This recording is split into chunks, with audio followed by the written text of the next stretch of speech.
Welcome, everyone, and thank you for being here for another installment of The Flame. My name is Katie Porter, and I am Executive Director of Inlandia Institute. For those who don't know, Inlandia is a 501c3 nonprofit focused on literary and cultural arts based in inland Southern California. But before we begin, Inlandia Institute respectfully acknowledges and recognizes our responsibility to the original and current caretakers of this land, water, and air, the Cahuilla, Tongva, Luiseno, and Serrano peoples, and all of their ancestors and descendants, past, present, and future. Today, the Inlandia region is home to many Indigenous peoples from all over the world, and we express our gratitude to them for allowing us the opportunity to live and work on these homelands. Now, for tonight's presentation, The Flame is a live true storytelling event a la NPR's The Moth series, for those who have seen that or heard that. And The Flame is curated by theater artist Stevie Taken. Stevie is the founder of the Homespun Players, a local theater company established in Riverside in 2013. Her interest in live storytelling was inspired by her love of podcasts and a need to fundraise for Homespun. Now she enjoys mining stories from friends, new and old, and hopes to encourage more storytellers in the Inland Empire. So tonight, some of those storytellers include Patrick Bryan, Nicole Cloran, Al Chamberlain, Stevie Taken, and myself. So with that, I would like to welcome Stevie Taken. Welcome, Stevie. Thank you so much, Katie. Thank you to you and to the Inlandia Institute for continuing to host and collaborate with us in presenting The Flame, a series of live storytelling events. Each event we choose a theme, and the theme this month is Something Wicked, true stories of lived real life horrific situations that we've survived and have come this evening to share with you. Over the past couple of weeks, we've met a series of times via Zoom to present each other with our story ideas and then help each other along the way to develop them. And this is what you will see presented this evening. And I hope someone out there is inspired to join us for the next time. And we'll be announcing what that theme is and when those dates are at the end of our presentation this evening. First up tonight, we have returning participant and storyteller, my friend Patrick Bryan. Patrick is the executive director of the Riverside Arts Council. He is also the founder and artistic director of the Gestalt Theater Project and has a long list of acting, directing, and producing credits spanning from Hawaii to Germany. You can find his artist spotlight columns in the Press Enterprise every Friday. Patrick. Thank you, Stevie. I grew up with ghosts. Well, I grew up with stories told by my mother, strange occurrences from her childhood in Japan. There was the night when she was 10 and stayed at a friend's house. They had great fun playing with the friend's collection of beautiful glass marbles. My mother recalled the many different colors and how they'd glisten in the light. As the night wore on, they lined up, all of the marbles in a row, and the two of them began telling scary stories. They turned the lights out and talked about obake, the Japanese word for ghost. There was a problem, though. They had run out of the rice crackers and caramels that they had been snacking on. Well, my mother's friend left the room to go get more. My mother said that a few moments after her friend walked out the door, all of those pretty little marbles started to move. It was subtle at first, and My mother thought that she must be imagining it, but then they slowly rolled across the tatami floor and landed in the corner of the room that my mother was now staring at. She said that she'd never forget the sound those marbles made. It was kind of rumbling that she could feel reverberating inside of her head, through her shoulders and into her chest. When her friend came back, my mother told her what had happened. The friend turned white and said that her grandfather was buried underneath the house, underneath that very room. My mother went home. This was one of many stories that my mother told. She had a sensitivity to her. After she married my father, who was an American serving in the Army and stationed in Japan, they moved to Washington State. She described the first house that they lived in, located off base, as altogether perfect, except for the spirit of a well-dressed man wearing a hat that would stand silently at the end of the bed at night, always when my father was off on a training exercise. I should add that the spirit was a well-dressed elderly Japanese man wearing a hat. And my mother swore that he looked like a picture she saw of her friend's grandfather. Well, my mother passed this sensitivity right on to me. It really started when I was 7. That's when I first remember laying awake with the covers pulled up to my chin, staring at the corner of my bedroom where I knew there was something. I just couldn't see it.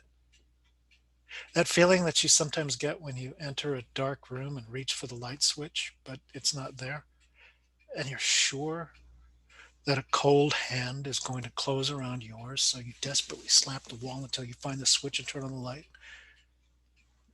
That happened to me all the time. There was always something in the night, something just on the edge of my ability to perceive.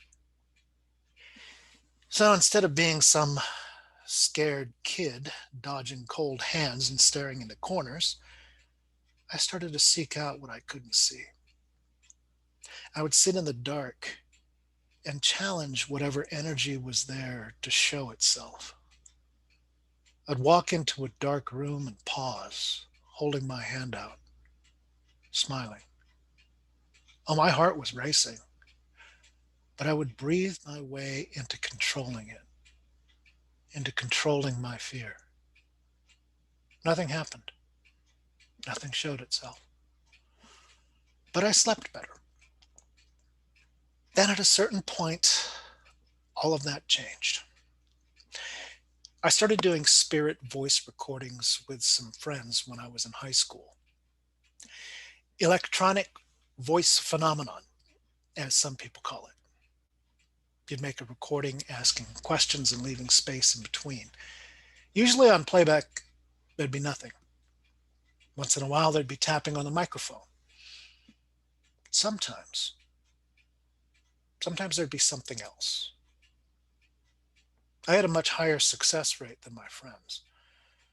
When they were getting hiss and the few odd knocks, I was getting sentences. I won't go into too much detail, except to say that I got one response that we couldn't make out. It was a scratchy voice. We played it back over and over again. Then I realized it was in Japanese. My friends wanted me to play it to my mom so she could translate, but I wouldn't do it. And I stopped doing the recordings after that. I studied theater in college. People say that all theaters are haunted. My college theater sure was. I had firsthand experience with that. This is a story unto itself. It's still the stuff of legend at my old college. I ran theater companies in Germany and the Midwest. That feeling that there's something in a dark room waiting to grab your reaching hand, Picture that intensified, only it's coming from behind you on a narrow catwalk 20 feet above the stage. The thing is, you don't feel its presence until you hear footsteps. You turn, there's nothing, but you still feel it. Or the way that it watches you from the dark crawl space at the top of a backstage ladder that you need to climb. Yeah. Once again, those are stories for another time. For now, let's talk about a trip I took last year. In April 2019, my son moved to Japan. I went to see him a little over 2 months later. His apartment is really small. I mean, he lives in Tokyo. Places are expensive and they're small. Staying him was not going to be an option. I got a hotel about an 8-minute walk from his place. My son was going to meet me at my hotel. I just needed to get there from the airport. They have fantastic transportation in Japan. It's so easy to figure it out. All of the train lines are color coded and the stops are simply numbered. But I was going to have to take a monorail and change trains 3 times. And then I was going to have to walk with a big suitcase, small suitcase, and a backpack, all filled mostly with my son's things that he couldn't take with him. I wanted to make sure I knew where I was going. So I Google Earthed my hotel and traced my walking path, making it easier to recognize when I was there. I zoomed in on the entrance to my hotel and I paused. I saw something in the entrance.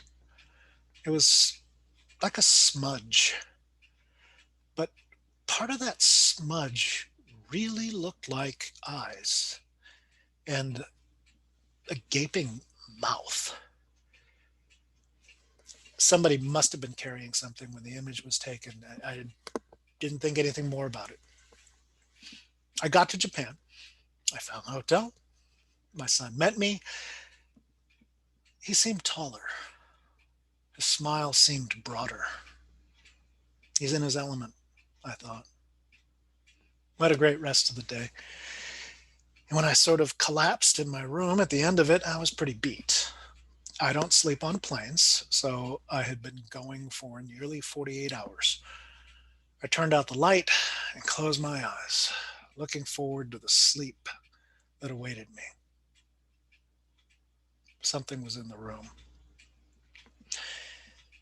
No, I was just tired. But I was 7 years old again. My heart started to race. I thought, this is stupid. I opened my eyes.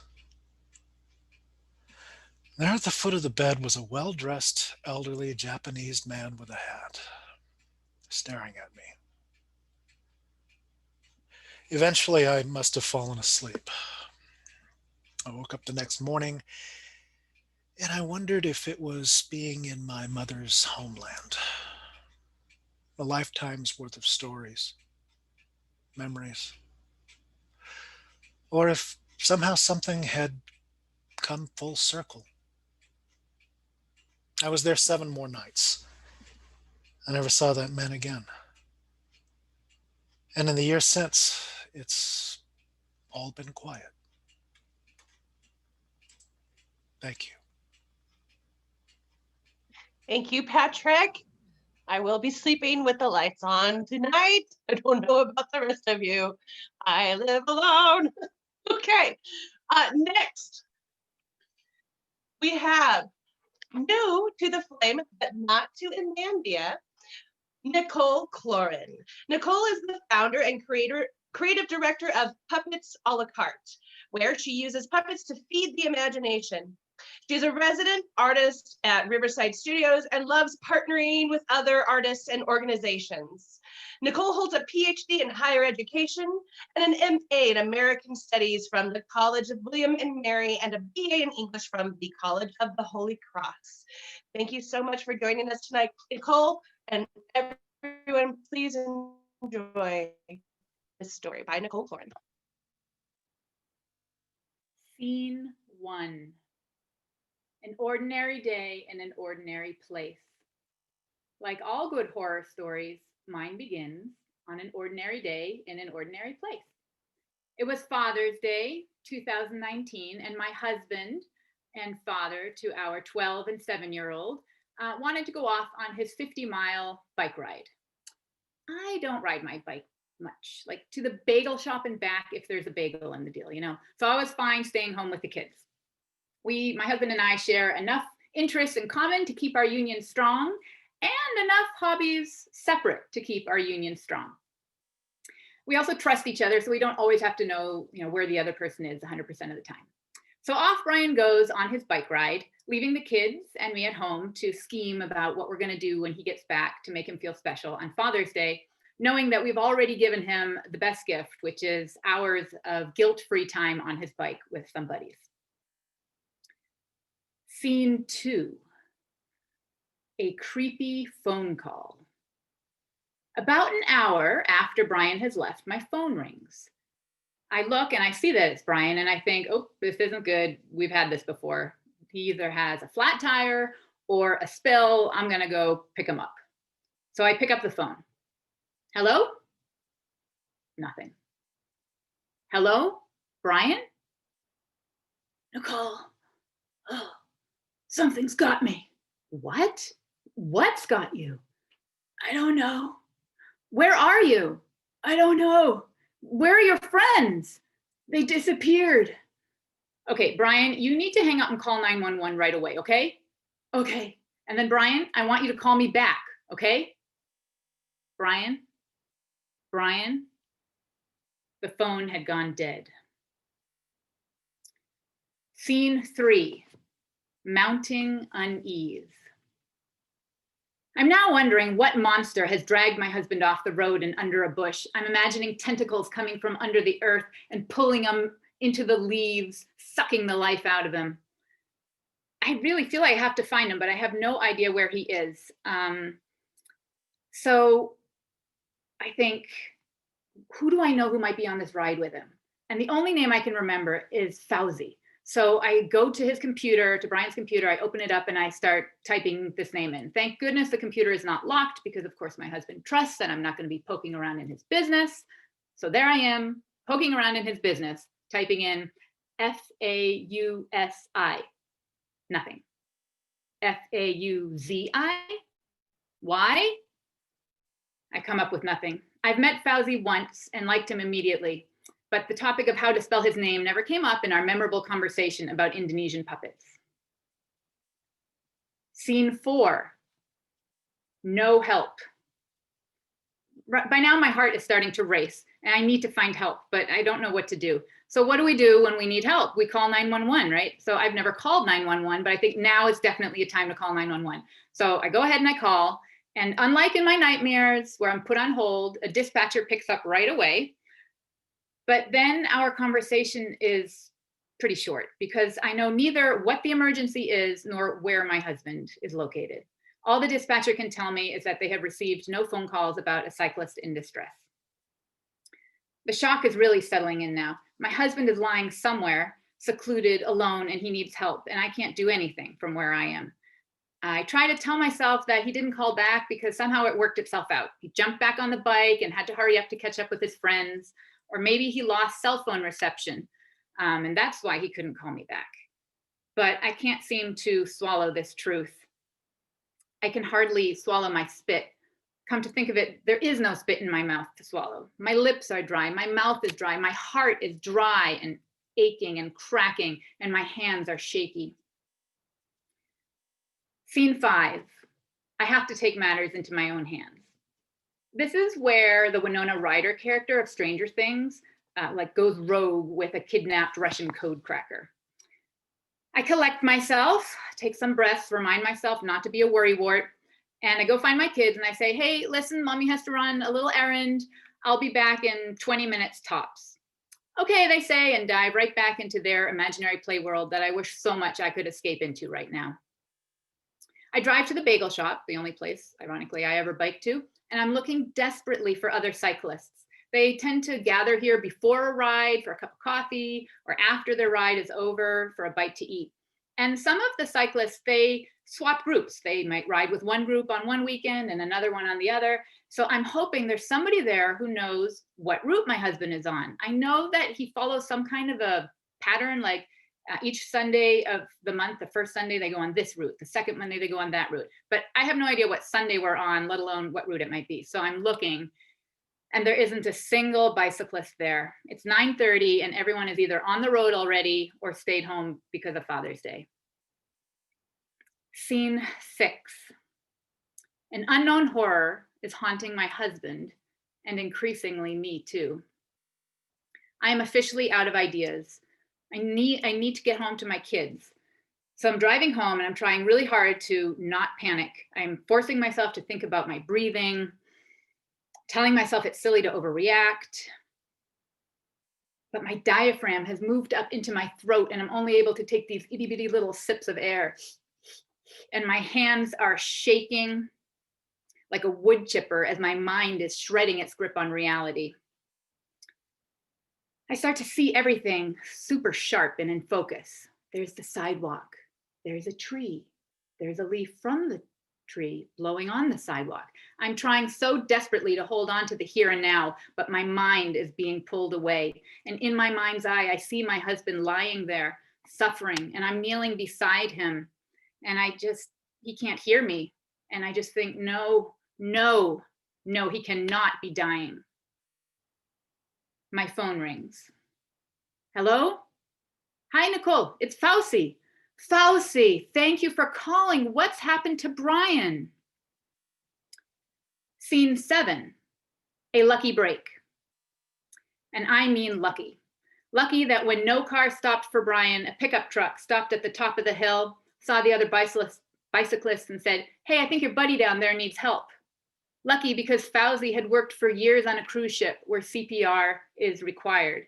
And lucky that when Fauci's phone didn't get any cell phone reception, another car stopped and made the 911 call for him. Fauci tells me all these details later. Right now, he just says, Brian's in an ambulance. They're taking him to Riverside Community Hospital. Scene 8 and 9. The lucky break is always followed by some more bad news. In this case, the invasion of the body. At the hospital, Brian is lying on a gurney in a fog. His cycling jersey is cut open from top to bottom. This is a jersey that he purchased in a small southern German town, where I proposed to him and he said yes. And I can't help but look at this torn apart jersey and think, is this our union being torn apart? The monster has already sucked the natural color out of Brian's face, leaving him tinted gray. And I fear that it will finish him off, pressing heavily on his half-open eyelids. White coats shuttle Brian through long hallways lit with fluorescent lights, onto elevators accessible only with special access codes, and into a room where I am not allowed to follow. The kids and I go into a small carpeted room with one television, and we managed to turn on a kids movie. I'm sure my kids have seen it at least once, but right now screen time, even repetitive screen time, is better than the real-time horror story unfolding in front of them. In Brian's room, men and women of science work as a team, invading his body with wires and tubes, using electricity to shock the life back into him, working to extricate the monster that has wrapped its tentacles around him and gummed up his insides. At last. Scene 10. Exorcism and return to the normal. At last, a man walks into the waiting room. He begins to speak, and with his first words, your husband did very well. This invisible wall dissolves in ripples in front of me, and I notice a doctor in front of me with a name tag, and it turns out 3 kids of his own. He tells me that Brian has suffered a significant myocardial infarction. Translation, a major heart attack. Also, that he coded twice on the table, but they were able to shock his heart back into beating and place 2 stents successfully. His heart, because he had exercised so much, was able to develop extra capillaries to help with circulation, and this aided in his survival as well.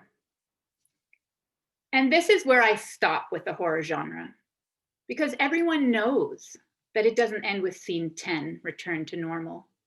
Everyone knows there's a hint of future terror lurking.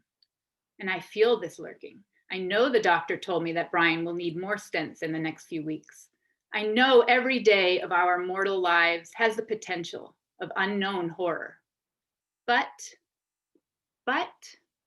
what I know is that I now know I am not in the dark anymore. We are going to be okay. It is Father's Day, and my children still have their daddy to celebrate. Thank you. Yay.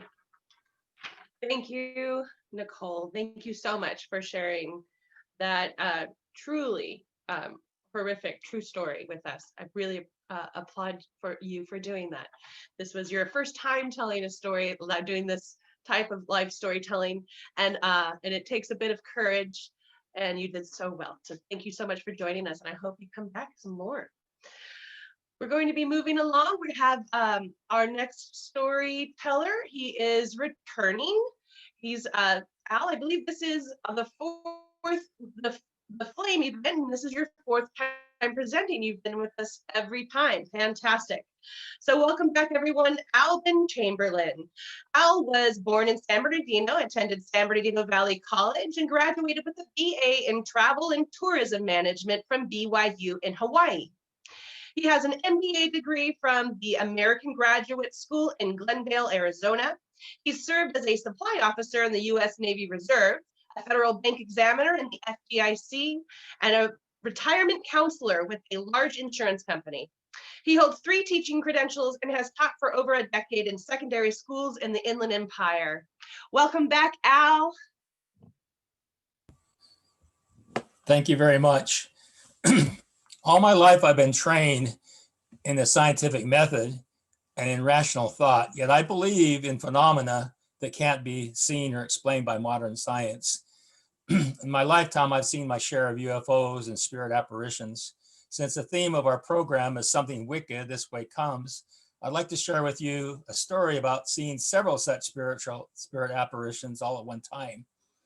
I'm a little reluctant to tell this story because the several times that I've shared it, I was met with a great deal of skepticism. I can't say I blame people for being skeptical, because if I heard that story from one of my best friends, I'd probably think that it was part of a tall tale hour.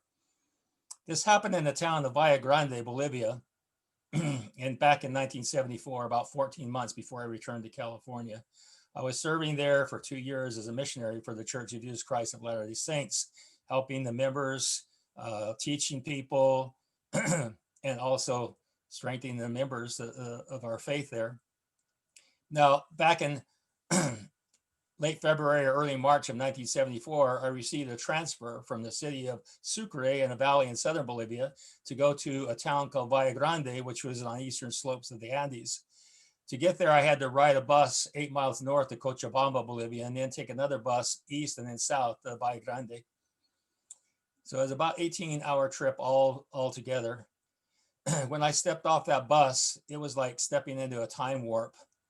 The people in that town were mostly small merchants and craftsmen or bureaucrats living about 18th century existence. The people that would come into town from the countryside were wearing dark clothing, sandals, big black hats, wearing gun belts and pistols, tying their horses up to the racks in front of the stores. I thought I was in a spaghetti western, a movie set. It took a long time to get adjusted to that new town and the culture there. I got to know the people a little bit. Prior to going to Bolivia, I'd studied the history and culture there. And of course, I'd read stories about Che Guevara and his failed revolution that ended in a town called La Higuera, only about 40 kilometers away from there. So I was kind of excited to be in the region where all that had happened just 7 years before. I got to know the people, the adult people in that town, and I realized they were obsessed with the story of Che Guevara and his failed revolution.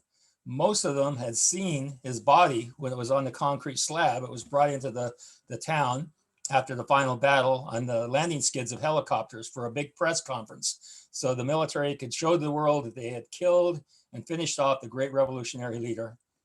After the press conference was over, most of the people in the town had a chance to go through and see the body on the slab. And many of them cut off locks of his hair or beard. A local photographer was able to go in and get pictures alone so he could put in the newspapers and show the world that Che was gone. After the news conference, there was a cursory autopsy.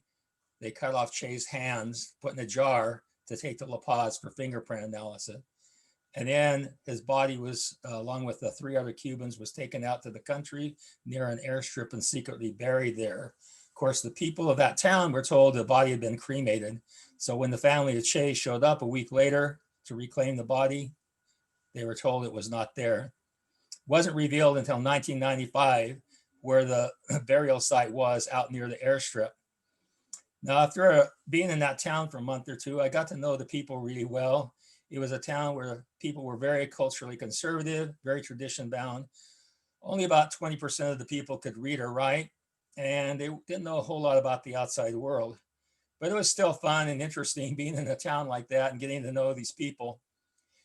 And after a while, we got the idea of going out to the countryside to visit with families out in the small ranches and farms out there. People out there grew corn, they raised chickens and goats, cattle, mules and horses and things like that.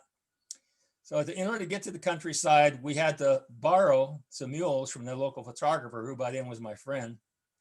This photographer was the brother-in-law of one of our church leaders, and he told me that he had the negatives of those pictures he shot of Che Guevara, and for a fee would make copies for us. So being a history buff, I agreed to make copies, and I kept them as a souvenir of my time spent in that town. Going out to the countryside on those mules was like stepping out into the rural area, backcountry of Arizona and New Mexico. There was, there was lots of cactus and thorn trees, dry arroyos, a lot of hills, and small mud huts. When we come up to one of these small farms or ranches, the people would be shocked and surprised to see Americans coming out to talk to them so far away from the town. I remember the children would hide behind their mother's skirts and stare at us with big eyes because they never in their life seen a gringo before. We went out there for 3 or 4 weeks altogether. And I remember in the 3rd week, we went out about 12 kilometers. We visited with several families and talked for quite a while. On the way back, I realized that we weren't going to make it back to Valle Grande before it turned dark. We didn't want to push it because our mules were tired. We were tired and hungry and thirsty, but we knew that we'd be late by the time we got back. After the sun went down, there was low clouds scudding across the very nearly moonless sky. A ground fog was rising up, especially around the river. As we got near the airstrip, I could see a strange red glow coming from the fog. As we drew closer, I could see that there was a movement within that red glow, and it seemed to be a swirling, shifting vortex about 25 meters wide. As we grew even closer with our mules, we could see forms and shapes in there. I saw the distinct form of 3 or 4 men. They were waving. They were standing above a low mound by the riverbank, and they were thrusting combat rifles up and down in the air. One of the men was carrying a flagpole with a strange flag. It was dark red with a stylized black eagle in the middle. One of the men had long hair and a beard, and he seemed to be shouting something, but no sound was coming from the vortex. It was almost a silent night, but no sound at all. My companion was so shocked on seeing these apparitions that he didn't say anything for almost a minute. Finally, he said, "Looks like we got some evil spirits trying to claw their way out of hell." As soon as he said those words, 2 of those spirit apparitions turned in our direction and glared at us with pure hatred, as if we were intruding on their realm. I didn't get a chance to reply to my companion because our mules felt the hatred also, and they bolted. It was all I could do to hang on to my mule. I didn't get a chance to haul ass out of there because my ass was hauling it for me and moving faster than I'd ever seen it move before, and then slow down until he got into the town. Now, we fed and watered the mules that night, and we found something to eat, and finally went to sleep. In the morning, we decided to take the mules back to the photographer. And we weren't going in the countryside that day. He was outside doing some chores, and so we stopped to chat with him. I couldn't help telling the story about what I'd seen that evening out by the airstrip. As I got to the part about seeing the man waving the flag and describing the flag, his eyes got really big. After I finished my story, he looked at me and said in a low voice, "Are you sure that's what you saw?" And I said, "Oh yeah, of course. So I saw it very clearly, although the flagpole wasn't wood and the flag wasn't fabric, but it still was visible." And he said, "You know what you saw? You realize what you saw? That was the flag, the regimental flag that Che Guevara brought from Cuba to Bolivia.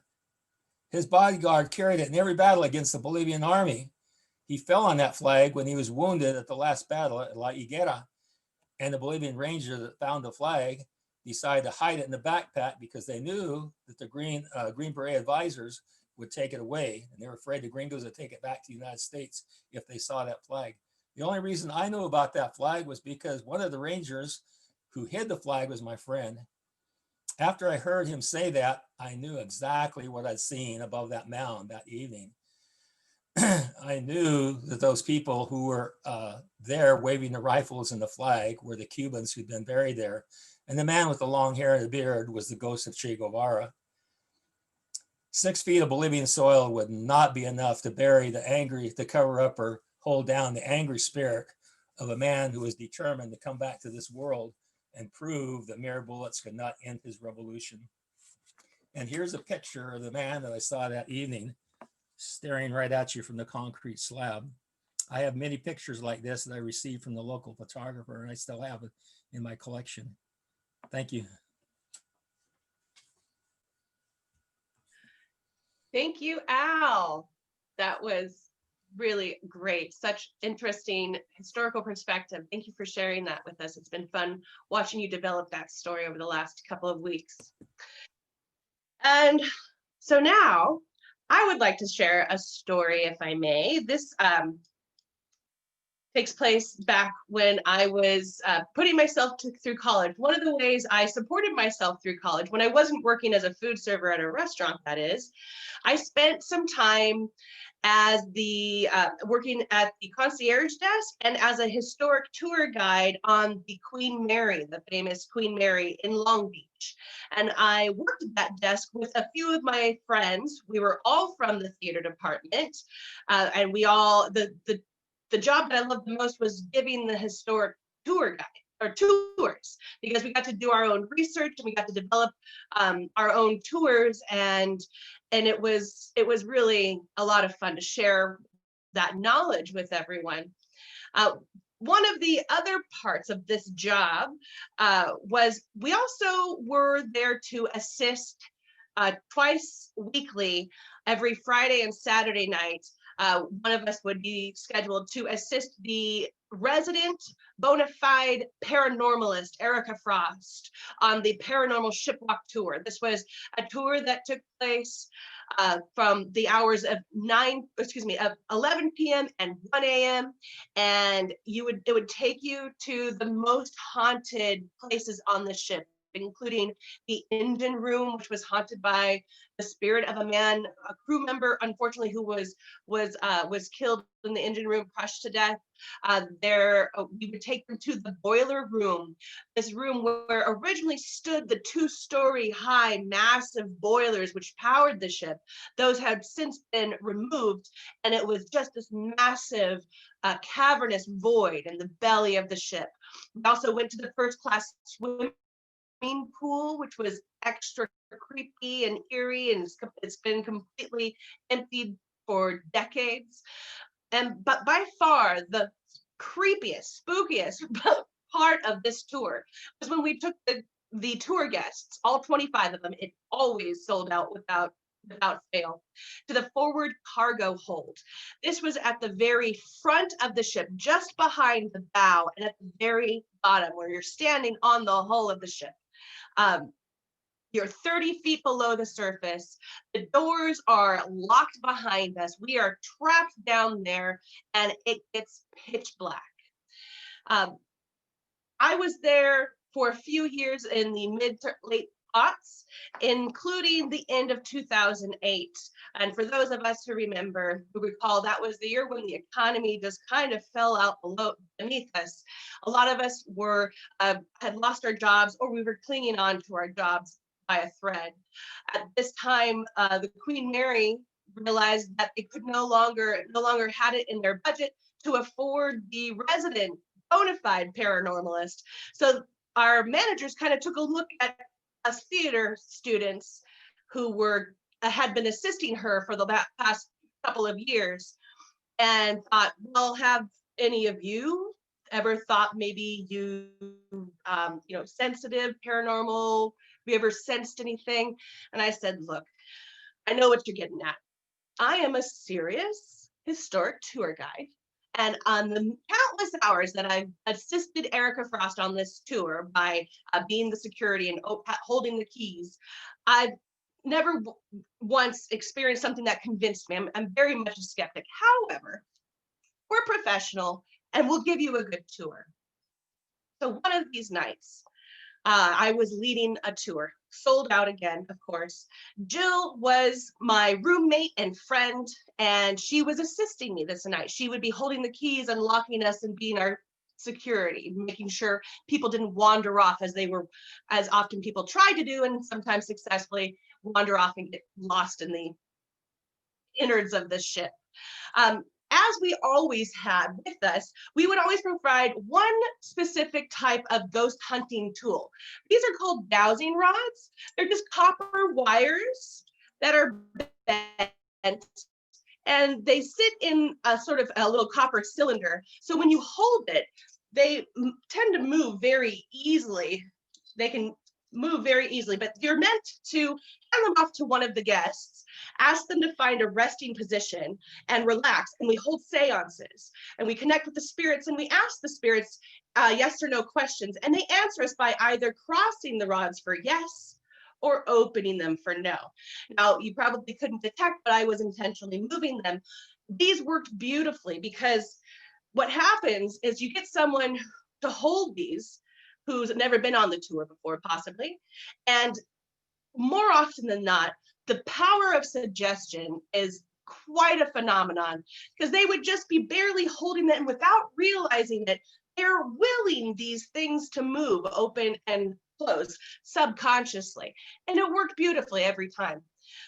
One such night, we had a guest who brought with them their own ghost hunting tool, and it was called an EMF meter, which stands for electromagnetic field meter. And it looks battery operated, looks like maybe a stud finder, and it works similarly. Whenever there's an electromagnetic field detected, if it's on, it goes from one little yellow light all the way up to red.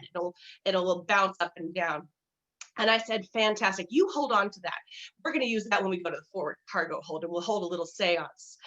So the tour, other than had gone very normally and routinely. And then we find ourselves at the very bottom of the ship in the forward cargo hold.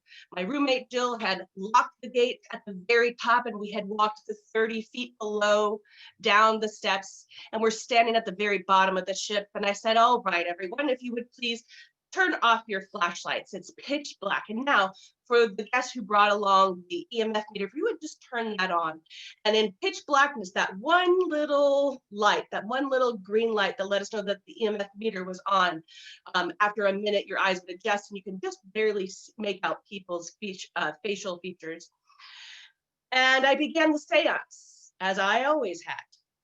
And I said, if there are any spirits who wish to communicate with us and are here this evening, would you please indicate on the EMF meter, give us one pulse for yes or two for no? Nothing. So I ask again. Again, we are here to communicate with any spirits who wish to let their presence known. If there are any spirits here who would care to communicate with us, give us one pulse for yes or two for no.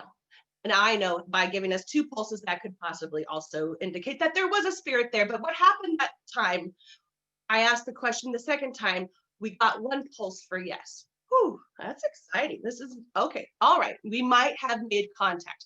So I'll ask a follow-up question. Okay, if you are indeed a spirit and you're here to connect with us and wish to communicate, give us one more time, just confirm. One pulse for yes. One pulse, yes. All right, I'll ask more questions now. Are you, when you were alive, were you a man? One pulse, yes. Okay, so we're communicating with a spirit, a male spirit who was a man in his when he was alive. Were you a crew member on the Queen Mary? Two pulses. No. Okay, were you a passenger aboard the Queen Mary when she was sailing? Two pulses. No. This was a bit uncanny for me. It had never gone that smoothly, and I was admittedly freaking out, but I'm trying to keep my cool because I am leading the group and I'm responsible for 25 people. We're in the very bottom, it's dark, and I don't want anyone to panic, but I want to continue giving these people a good tour. So I ask another question. Were you a service member on the troop ship the Curacao, which was a troop ship during World War II when Queen Mary was operating during that time to transport troops across the Atlantic? And at one point there was a tragic accident. She collided with a smaller ship that had many service members on it, and over 300 of them perished, unfortunately, in 1943. So I asked, are you a spirit from were you a troop member on the Curacao? One pulse. Yes. Now, the energy in this room has really begun to shift and people are getting really excited. And this is almost definite confirmation that we are actually communicating with a spirit. They wanting to continue on. And I said, you know what? Sorry, the time is up. We have to go. We got to move along. So we concluded the rest of the tour. We got everyone up safely. Jill and I are in our car and we're headed back home to the apartment. And I'm like, what happened? And Jill's like, I don't know. That was so weird. I was like, right? Like, I mean, we've been on so many tours. Never has anything been so clear. And then we get home and our roommate Melissa is still up and she opens a bottle of wine and we're telling her about this. And then Jill finally says, it was me. It was me the whole time. I was holding this security radio and I had it on. I was pushing the call button. That was a story about how exciting and fun life was living with my friend and roommate, Jill. Thank you. Okay. That's a true story. True story. I've got more about the Queen Mary. Anyhow, maybe another time. Moving along. Returning to the flame as a storyteller, we have Inlandia's own Katie Porter. Katie is an arts administrator, poet, and essayist. She holds an MFA in poetry from Antioch University, Los Angeles. She is the author of 9 poetry books and chapbooks, including most recently, Slow Unraveling of Living Ghosts in Landia Books 2020 with Johnny Bender and illustrated by Steve Lossie. And The Body at a Loss, Kevin Perry Press 2019. She is executive director of Inlandia Institute. Everyone, Katie Porter.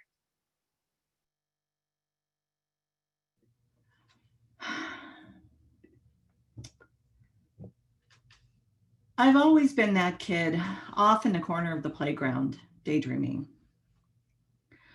I used to spend my entire recess listening to one of the playground aides telling spooky stories. There was one about a woman with a velvet choker around her neck that you dare not take off, and another about a taxidermy dog that came back to life at night. There was another one about a time travel portal that opened up on the railroad tracks that ran on the other side of the chain link fence behind my elementary school. But I think I inherited my love of spooky stories from my mom. My mom loves to read. We always had paperback novels around the house. By the time I was graduating high school, I'd read nearly every Stephen King. And I also loved Peter Straub. Can't spit that one out.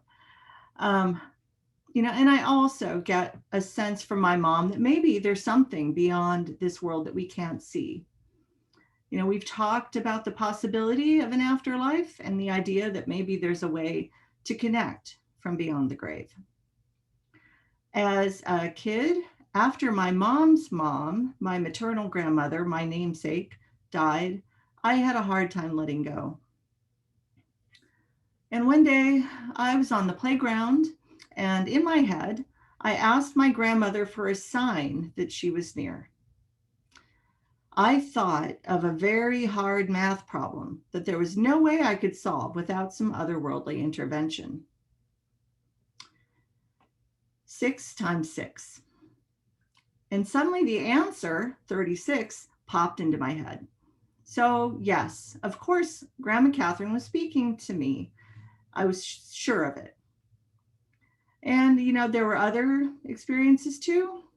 Once I woke up one morning to find that my wall calendar, traditional 12-month calendar hanging on my wall by a nail, was turned upside down.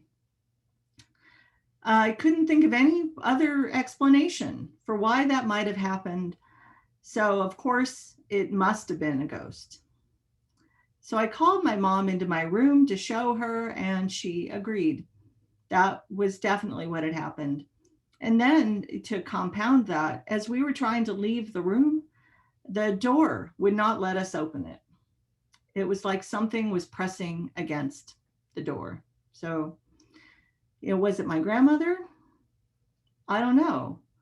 But that was around the time that I had read Shadowland by Peter Straub. And I began to believe I had the ability to move things with my mind. I would sit and stare at the doorknob, willing it to move. It never did. I have always attributed my magical thinking to my mom and all of those books that we had around the house. But a few years ago, I learned that I also get it from my dad's side. I was driving his mother, my grandmother Violet, home from our house. Here, let me show you a picture. That's my mom and me, and my namesake grandmother Catherine and my mother. And here is Grandma Vi on one of those trips, driving back and forth to somewhere. And I was driving her home, probably after birthday or a holiday, and she lived about 30 minutes away, so we had a lot of time for stories. And one of the last time we drove together, she told me a story I hadn't heard before, and it was about her grandmother, which was her dad's mother, Grandma Thompson.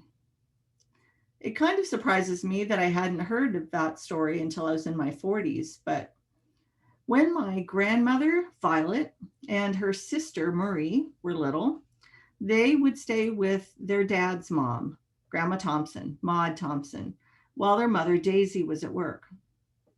But Grandma Thompson was no ordinary grandma. She would hold seances in her kitchen to commune with the ghosts. She even had a giant horn hung on the ceiling for the ghosts to communicate through. Little Violet and little Marie would sneak in to listen to these seances. On one of these occasions, the one that my grandmother remembers the most, my grandmother was strapped into her high chair, and her grandmother was holding a seance in the kitchen. There were a lot of people standing around, and she's communicating with the dead. And then all of a sudden, a ghost comes up out of the kitchen drain, flies out the kitchen window, and everybody runs out into the yard to follow this ghost. And they left poor Violet in the high chair. And that's what she remembers, is being left all alone. So here, I'm going to show you those grandmothers too. So in the middle is Grandma Daisy. So that's Violet's mom. Off to the left is Sarah Martin, another grandmother. And then on the right is Grandma Maud Thompson. So she's the medium. So, but on top of that, you know, I've always had an affinity for spooky old houses ever since I was little. I think that goes back to visiting another grandmother, Adrian. Although nobody called her that, she was A to everybody who knew her, Grandma A in Cleveland. And I spent my summers when I visited her in the summer in the attic. I spent a lot of time up there. That's where I slept. And I would write my own kinds of spooky stories. There's something about sleeping in an attic and the sloped ceilings and the way the air smelled. And it just had this kind of eerie feeling to being in the attic. But I can't claim that I was ever scared. I loved visiting that house so much. And that has stuck with me through adulthood. And thus my dream house has always been a big old house with an attic and a cellar. And about 4 years ago, I got my wish. We purchased a big greenhouse with a basement and an attic. It was built in 1908. It was built by a man by the name of Archie Coffin. He's, of course, dead now, and he and his family are buried right up the street at Evergreen Memorial Cemetery. He owned a shoe store downtown at a time where the trolley ran past our house, and he built this house to live in and raise a family with his wife, Anna. Archie Coffin commissioned a new house. I don't know why they decided to move, but they decided to commission it from a local architect named Henry Jekyll, and they built it right across the street from this house. And I've always wondered why they had that urge to move. Now, living in an old house does take some getting used to after living in less old houses all my life. There are a lot of old house sounds like creaking floors and rattling water pipes. And, you know, the water heater in the basement gurgles at odd hours. And at night, it gets very dark in the house, as you can see.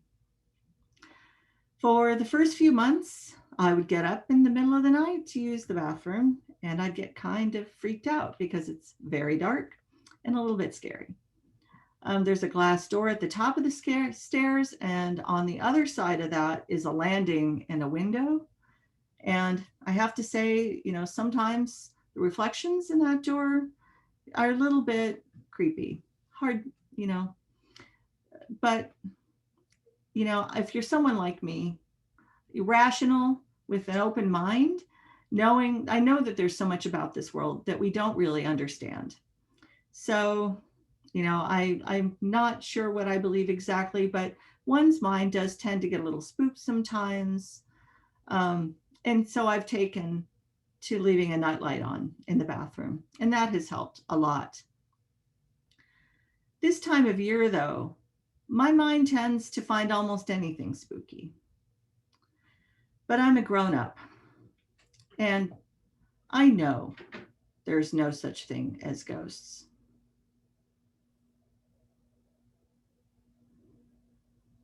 Katie, are you okay? I don't know. Ask Look me. out! I don't know. Thank you so much. That was so fun. That concludes our program tonight.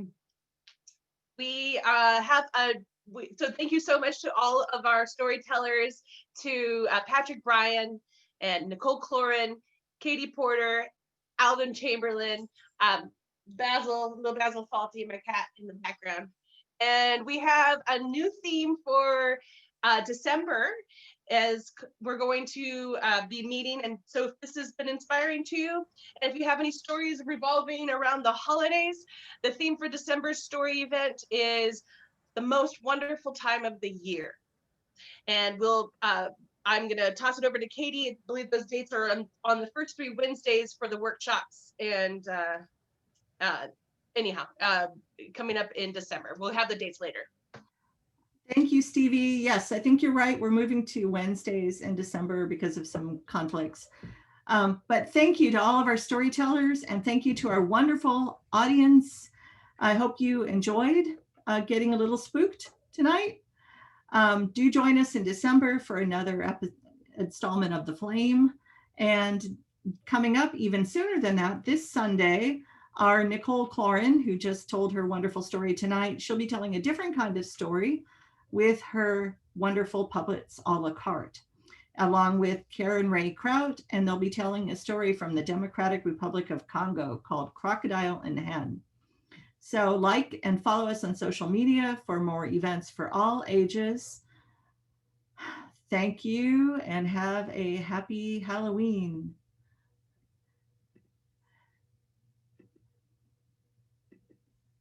Good night, everyone.